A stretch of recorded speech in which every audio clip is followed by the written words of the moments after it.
Kalamboan Dala Tanan, usa ka oras nga programa maghatod kaninyo sa mga katikaran may kalabutan sa kalambuan dili lamang sa komunidad apan sa kinatibukan. Kalamboan Dala Tanan. Galang mga adlaw, kining inyo alagad Saldi Chato diri sa Tulumanon, Kalamboan Dala Tanan. Kinisa bang inyo higala sa kangin ng Rafi Bermejo, may adlaw. Davao, Mindanao ug sa tibok nasod sa Pilipinas ang Kalamboan Dala Tanan gumatod sa mga importanteng impormasyon. Mga isyong butang lungsod doon, nga ikaw, kitang tanan, adunay kalambigitan. Busa abadi kami sulod sa usag oras, inyong tunumanon ang Kalamboan Dala Tanan. O siyempre, ato magkauman, ang atong pinalangga o babtikon, nagpabiling batanon. Assistant Majority Leader, Congressman Jericho Nograles. Sir, may gataw. May adlaw Zaldi, may adlaw Rafi, May adlaw sa ato. may adlaw sa atong tigsubay sa Kalamboan Dala Tanan. Og sa mga kaigsunan, no, sa gihapon atong tukion kung sa katong mga mainit nga mga balita karon no sa atong nasod. Og sayron po nato gikan kay Congressman Nograles kung unsa nay kahimtang SALS no sa PBA party list. Og katong ginatawag natong National Sports and Training Center. Og syempre SALS isgutan po nato ning nagkainit karon no nga kumbati sa Kamara o sa Hudikatura. Sos Mario Josep. Nya syempre di po nato kalimtan kining mga pangutana gikan sa atong tagsa-tagsa ka mga barangay back to you, SALS. Congressman Coco Nograles, para sa atong mga mainit gyud kay nga mga balita nga nahimong dakong isyu ang desisyon sa Korte Suprema kabahin sa petition batok sa martial law. So unsa bagay mga kitatibukang unod sa maong desisyon Congressman Coco Nograles? So ang Supreme Court nagdesisyon 11-3-1 in favor sa atong martial law. Ang question or pangutana na gidala sa Supreme Court is whether or not constitutional ba yung pagdeklara ng martial law sa tibuok Mindanao ug ang suspension of the writ of habeas corpus.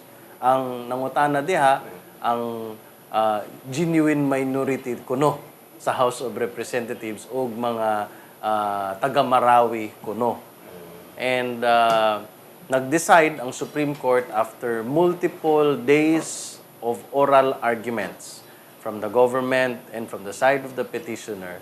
Ang decision ng Supreme Court ruling en banc. Pag nagsulti ka en banc, that means all 15 justices of the Supreme Court.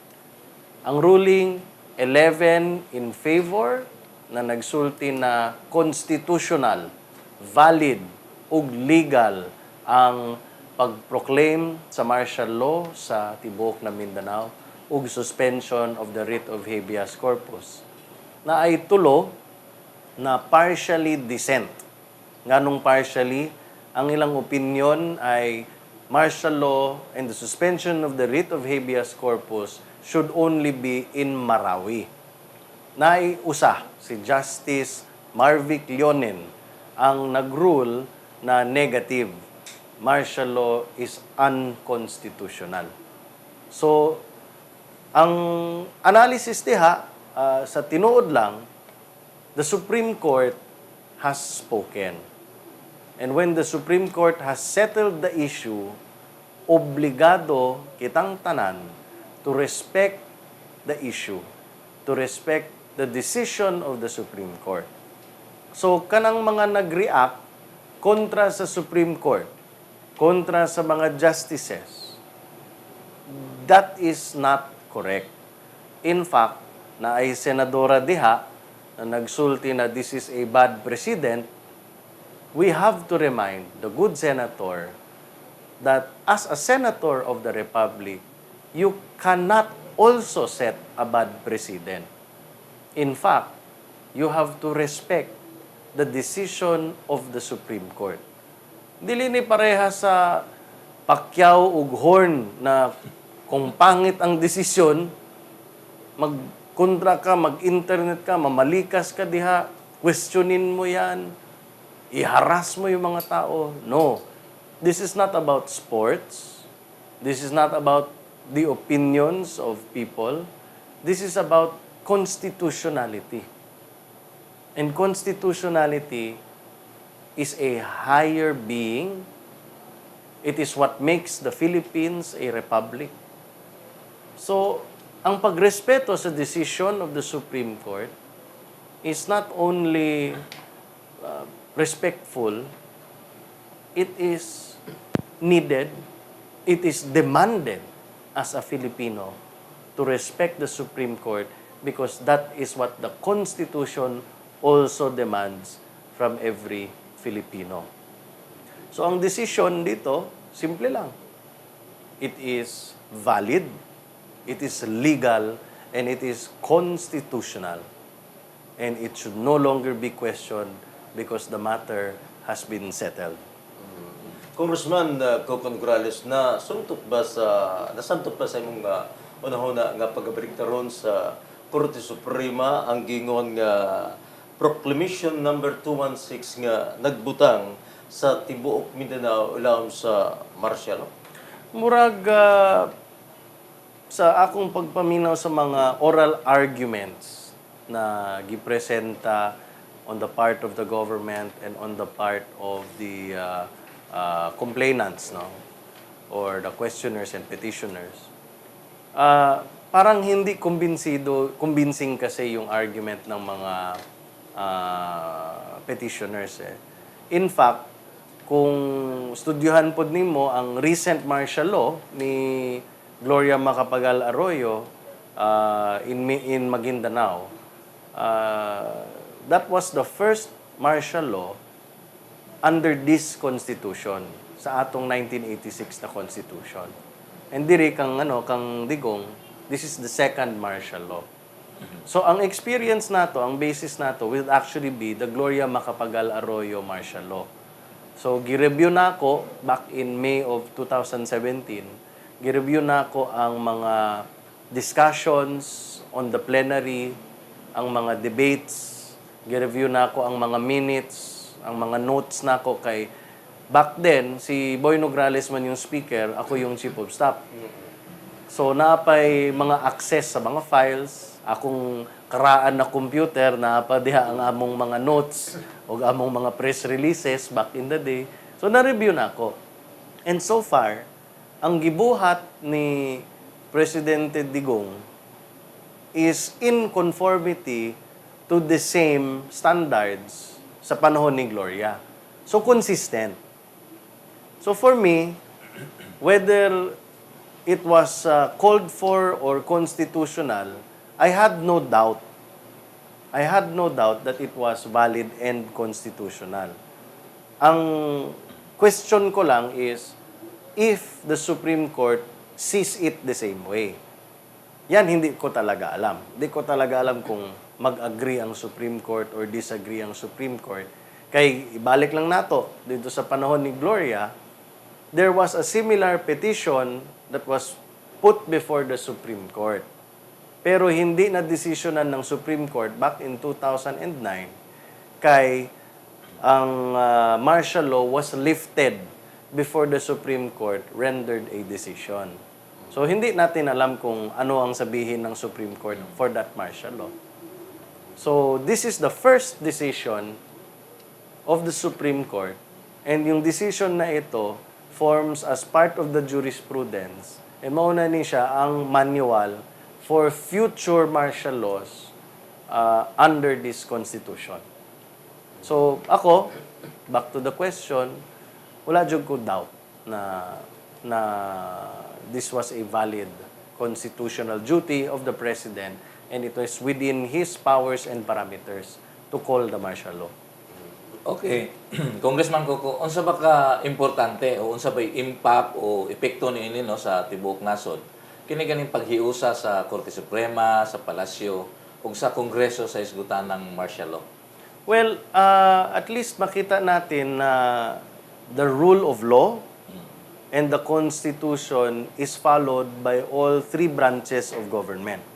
So, nag-exercise ng martial law ang executive, sunod ang legislative, nag-concur by way of separate resolutions, a House resolution and a Senate resolution stating support for martial law, and yung judiciary nag-rule that this is valid and constitutional.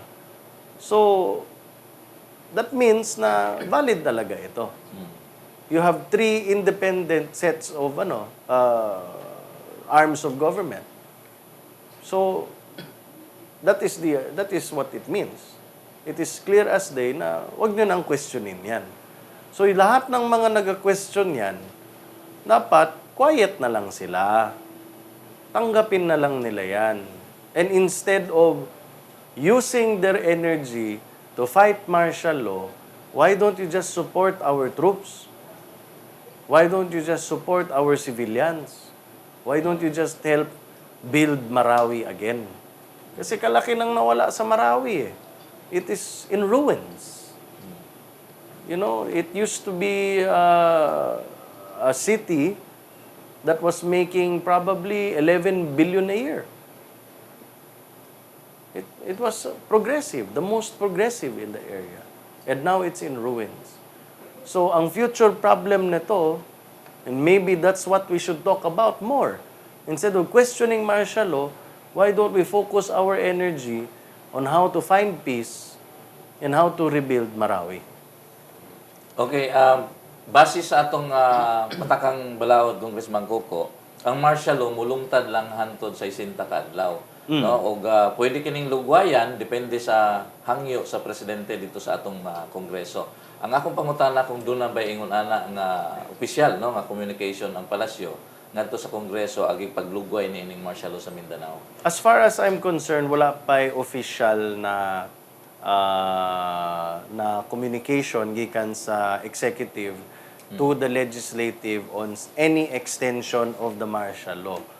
Of course, nakadungog tang mga press releases ana, but that does not form as an official communication to the legislative. Kay ang official communication from the executive to the legislative is always appropriately furnished sa tanang mga membro sa Congress. So ako, wala pa ako nakadawat of any official communication from the executive on the extension of martial law. I-discuss ko gamay lang kanang 60 days, no? The 60 days ng martial law is only up to 10 p.m. of July 22. That is a Saturday. Saturday, July 22. What are the options? The options are mag-lapse lang yan and mag-end yung martial law. That's one option. The second option is i-extend ang martial law on the same day. So, on the 22nd, after mag-expire, i-extend na ng executive further. And number 3, mag-proclaim na naman ng extension as early as now. Mag-proclaim na si Digong na I plan to extend it. If that happens, na he will extend it either on the 22nd or sooner, like today, ang Congress kailangan mag-convene to specifically state whether the extension is approved or not. So, iba na namang senaryo yan. That is different from the proclamation of martial law per se. This one is an extension of martial law. That's a totally different procedure. So far, hindi pa nag-communicate. And so, kung mag-communicate yan, we'll just tackle it when the communication is there. Okay. Congressman Coco Nograles, naa sa desisyon sa Korte Suprema nga katungod ni Presidente Rodrigo Roa Duterte nga ibutang ilawom sa martial law ang gingon nato nga masking asang parte o maingon nato nga sa kinatibuk ang nasod. Nalantawan ba ni Congressman Coco Nograles nga posibilidad nga maibutang sa gingon nato nga martial law ang tibok nasod sa Pilipinas? Depende yan sa sitwasyon, Saldi, no? We are assuming that martial law will be called anywhere in the Philippines by the President in the exercise of the powers that he needs. No? We'll go back to the basics. Why is there martial law to begin with? No? Why is there a constitutional power for martial law? And what is martial law? Martial law is the power that is vested on the President for him to call upon the armed forces to take over a certain place or city or a certain area when it needs to be called.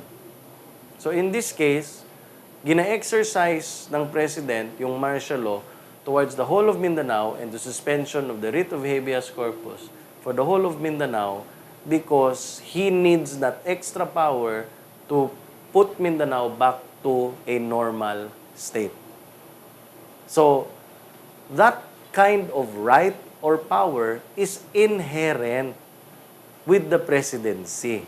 Buot pasabot, maski kinsa man muling ko diha, they have that power. It's not because he's Rodrigo Roa Duterte, it is because he is the president.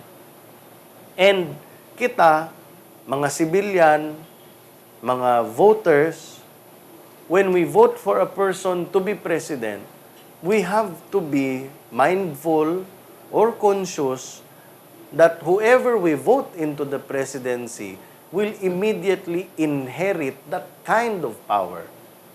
And that is given by the Constitution. Kinsa man nag-approve ng sa Constitution? The people. We approve of the Constitution. We abide by the Constitution. So karon na, nag-question sa Supreme Court, pwede ba din ginabuhat ni Duterte? Sabi ng Supreme Court, yes, pwede. Because the Constitution allows him. And who allowed the Constitution? The people. Who is questioning? The people. So, medyo may comedy dyan. So, sa akong paglantaw, is it possible? My answer is, it is always possible. It is always possible because that power is inherent with the President. He can call upon it. And the power to review that call is in the Supreme Court. And the legislature can also review for the purposes of canceling martial law. Kaya din yan i-cancel ng Congress to cut short. That is the check and balance granted by the Constitution to the different branches of government. So martial law, kung magsabi si Digong, martial law, the whole Philippines. Okay, that's constitutional. That is legal, that's valid. Pero pag sinabi ng Congress na, teka, hindi pwede yan, then goodbye martial law. Same thing sa Supreme Court, magsabi yung Supreme Court, mali yung premises ng pagtawag ng martial law, or mali yung procedure, then sorry, hindi pwede. So, ang imong pangutana, is it possible? Ang tubag, absolutely, constitutionally possible. Congressman Coco Nograles, nagtuo ba mo nga matabangon ang Marawi City unya sa atong tanaw unsa ka kataas nga pagkatrabaho kini para gid nga makabangon? Okay. Ang nakita nako kining Marawi is an 11 billion peso a year city mao na ang kayang ekonomiya. So in order to rebuild that economy, sipin mo lang, idoblado na to. You will probably need about 20 billion pesos to rebuild Marawi. That is the cost of war.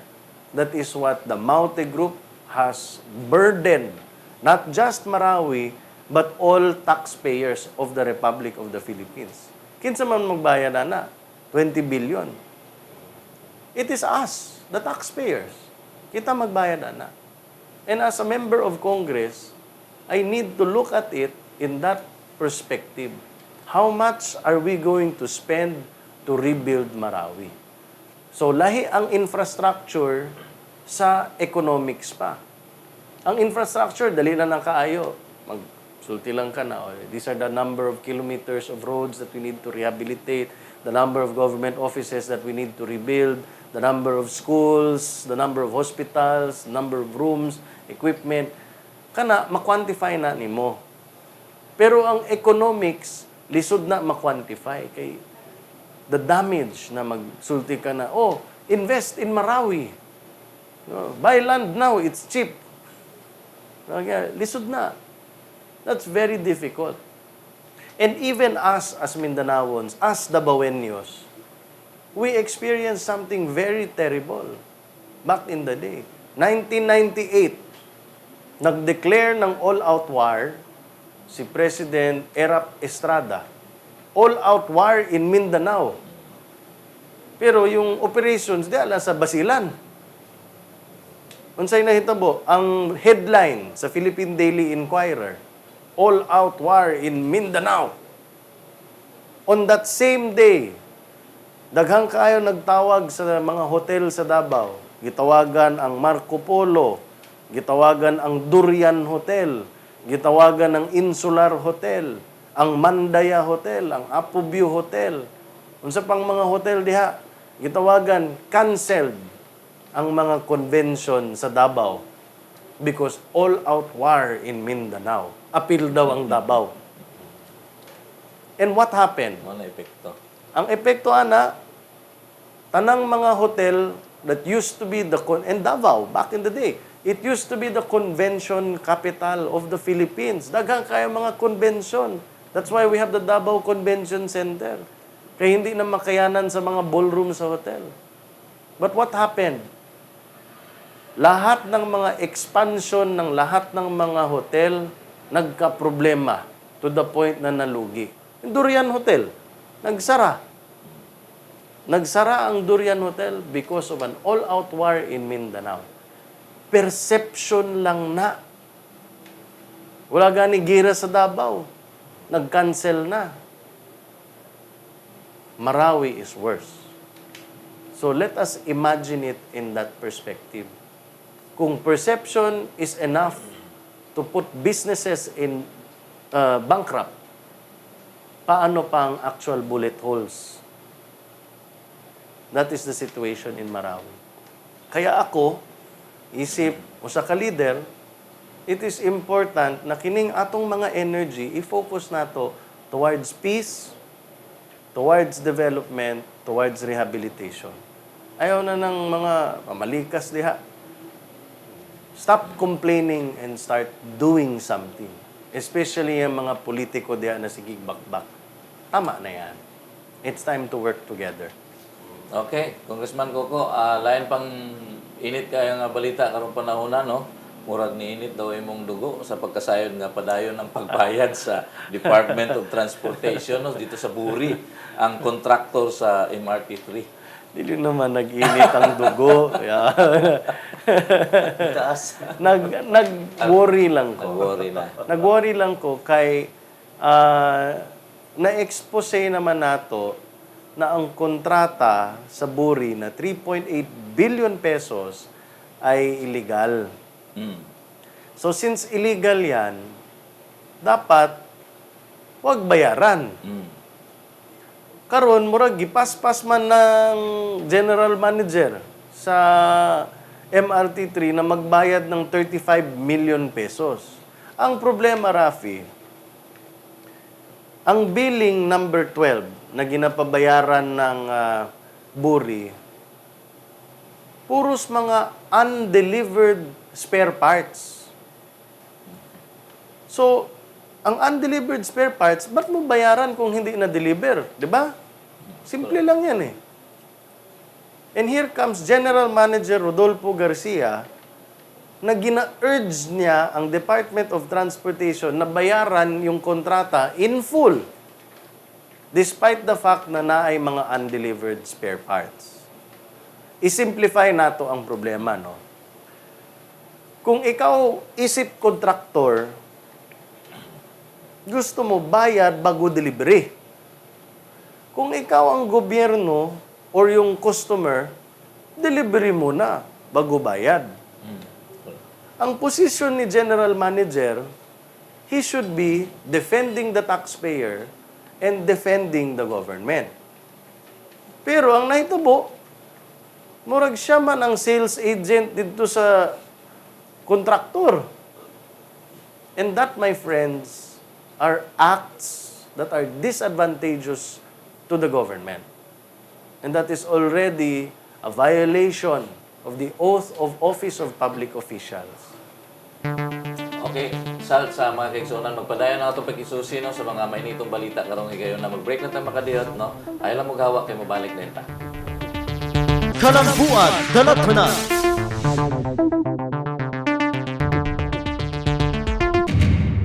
Okay kaayo. Okay kaayo. Okay kaayo. Okay kako. Okay kaayo. Ako si Los Humawid, magpuyo sa Barangay 24-C. Nay unom ka anak, yanhi ko dire kay nakabalo ko. Kung ba na rin nag-ingon nga na ay free medical check-up. Muna, nagpa-check up ko dire karon. Na may libre tambal. O yanhi ko, naisip na ko kay sakit man akong likod. Muto nga, nag-try ko gani dire na naman giti ay kira niya, may po siya kay paspas lang ang servisyo. Nagpasalamat ko kay Congressman Coco Nograles sa mga tambal nga iyang libre. Okay na ko, okay ka ko, okay kaayo. Okay kaayo. Okay kaayo. Okay kaayo. Okay kako. Okay kaayo. Okay kaayo. Okay kaayo. Okay kaayo. Okay kako. Okay kaayo. Ako si Catherine Machon, 21 years old, taga Barangay 21-C Boulevard, taga Lupon, Davao Oriental gid ko. Nato lang ko diri para mangita og trabaho. O thanks God, nakakabalo ko sa mga panghatag nga flyers sa gipahigayon nga job fair ug medical mission ni Congressman Coco Nograles. Niabot ko diri mga alas 9 sa buntag. Wala ko'y dala pero nag-approach ako ang appeal sa job fair ni Congressman Coco Nograles. Tapos nag-fill up ko, nag-interview ko, o nadawat ko.